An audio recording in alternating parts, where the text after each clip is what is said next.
नमस्कार मित्रों, कैसे हो आप सब। आशा करता हूँ अपने घरों में ठीक ही होंगे और स्वस्थ होंगे।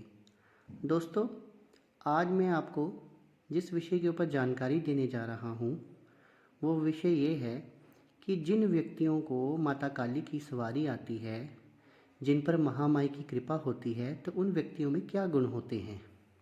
इससे पहले कि मैं विषय के ऊपर आऊँ, मेरा आप सबसे आग्रह है, जो मेरे इस यूट्यूब चैनल सच्चे भगत पर पहली बार आए हैं, वो लाल रंग के सब्सक्राइब बटन को दबाकर मेरे चैनल को सब्सक्राइब कर लें और बेल आइकन को प्रेस कर लें और ऑल पर सेट कर लें, ताकि मेरे आने वाली वीडियोस का नोटिफिकेशन उन तक पहुंचता रहे और भक्त भक्ताई से संबंधित उनकी जानकारी बढ़ती रहे। तो दोस्तों, अब आते हैं हम विषय के ऊपर कि जब किसी व्यक्ति के ऊपर माता रानी की कृपा हो जाती है, माता महामाई की, माता काली की सवारी आती है, तो उस व्यक्ति में क्या गुण आ जाते हैं या उसके जीवन में क्या परिवर्तन आता है। दोस्तों, सबसे पहला गुण जो आता है, इस तरह का व्यक्ति जब कहीं भी किसी भी जागरण में जाता है, आसपास कहीं माता का जागरण हो, तो वहाँ पर जैसे ही संगीत बजने लगता है तो वो नाचने लगता है, झूमने लगता है और उसके ऊपर अचानक माता काली की सवारी आ जाती है। तो दोस्तों, ये सबसे पहला गुण होता है। अब यहाँ पर हम देखें तो ज़रूरी नहीं है कि माता ही हो या माता की सवारी हो तभी वह नाचने लगता है, झूमने लगता है या उस पर सवारी आ जाती है एकदम। हो सकता है उसमें कोई नकारात्मक शक्ति भी हो, पर ये तो कोई सिद्ध पुरुष ही देखकर बता सकता है कि शक्ति जो आ रही है वो नकारात्मक है या फिर माता रानी की शक्ति है। पर ज़्यादातर माता रानी की शक्ति होती है, क्योंकि माता रानी के जागरण में नकारात्मकता कम ही आती है। अब अगला गुण जिसकी मैं चर्चा करने जा रहा हूँ, जिस व्यक्ति पर माता रानी की सवारी आती है उस व्यक्ति को 16 श्रृंगार बहुत प्रिय हो जाता है, चाहे वो स्त्री हो चाहे वो पुरुष हो।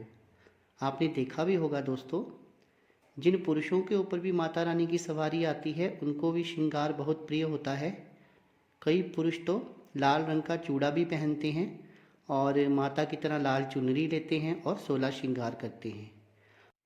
इस तरह के व्यक्तियों को अपने केश भी बहुत प्यारे होते हैं। वो स्त्री हो या पुरुष हो, लंबे केश रखते हैं, क्योंकि माता रानी केशों से ही व्यक्ति के शरीर में प्रवेश करती है। केश माता रानी को बहुत प्यारे होते हैं और कईयों ने अपने पिछली साइड एक जटा भी रखी होती है। तो ये दूसरा बहुत बड़ा परिवर्तन है जो भगत की ज़िंदगी में आता है, जिस पर माता रानी की कृपा हो जाती है। अगला गुण दोस्तों जो मैं आपको बताने जा रहा हूँ वो ये है कि व्यक्ति जो माता रानी का भगत होता है या जिस पर माता रानी की सवारी आती है, वो कभी भी जीवन में झूठ नहीं बोलता है।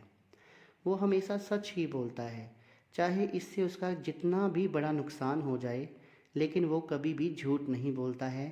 तो ये तीसरा और अगला परिवर्तन है जो उसके जीवन में आता है। दोस्तों, अगला परिवर्तन जो व्यक्ति की ज़िंदगी में आता है वो ये है कि माता काली का स्वरूप तो आपको पता है बहुत भयंकर है, लेकिन वो हमारी माँ समान है, वो करुणामयी हैं। जिस तरह उनके हृदय में करुणा भरपूर रहती है अपने बच्चों के प्रति, अपने भक्तों के प्रति, उसी प्रकार उसके भगत का हृदय भी करुणामयी हो जाता है और वो बहुत कोमल हृदय का हो जाता है। ये गुण उसमें आ जाता है।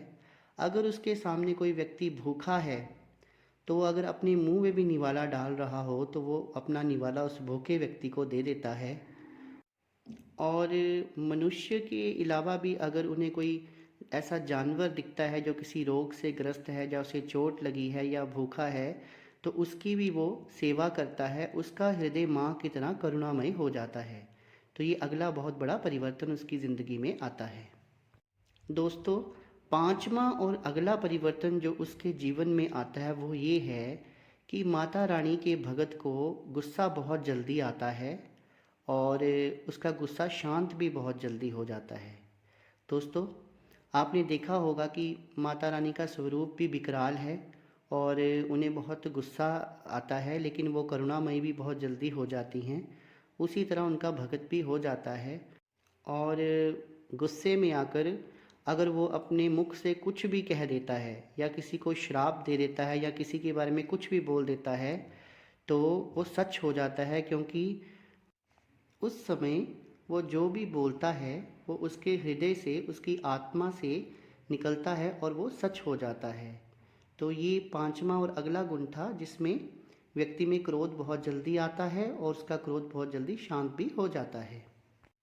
अगला गुण जो मैं आपको बताने जा रहा हूँ वो ये है कि जो व्यक्ति माता रानी की सेवा करता है और उसे माता रानी की सवारी प्राप्त होती है, उसकी कुंडलिनी शक्ति बहुत जल्दी जागृत हो जाती है, उसके सातों चक्र जागृत हो जाते हैं और वो किसी भी व्यक्ति के भूत, वर्तमान और भविष्य को आसानी से बता सकता है। वो व्यक्ति की किसी भी समस्या का समाधान कर सकता है और किसी भी प्रकार की भूत बाधा को नष्ट करने में सक्षम है। तो अगला गुण ये है कि व्यक्ति देवतुल्य हो जाता है और उसकी कुंडलिनी शक्ति जागृत हो जाती है और सातों चक्र जो हैं वो खुल जाते हैं। तो दोस्तों, आज के विषय के बारे में मेरे द्वारा दी गई जानकारी आपको कैसी लगी, कमेंट सेक्शन में कमेंट करके ज़रूर बताना और मेरी वीडियो को ज़्यादा से ज़्यादा शेयर कर देना और लाइक कर देना, ताकि ज़्यादा से ज़्यादा लोगों तक मेरी वीडियो पहुँचे और लोगों को जानकारी मिले। दोस्तों, अगर आपको मेरे द्वारा बनाई गई वीडियोस अच्छी लगती हैं और उसमें जो मैं जानकारी देता हूँ वो अच्छी लगती है तो मेरे चैनल को सब्सक्राइब कर दीजिए और मेरी वीडियो को देखने के लिए बहुत बहुत धन्यवाद।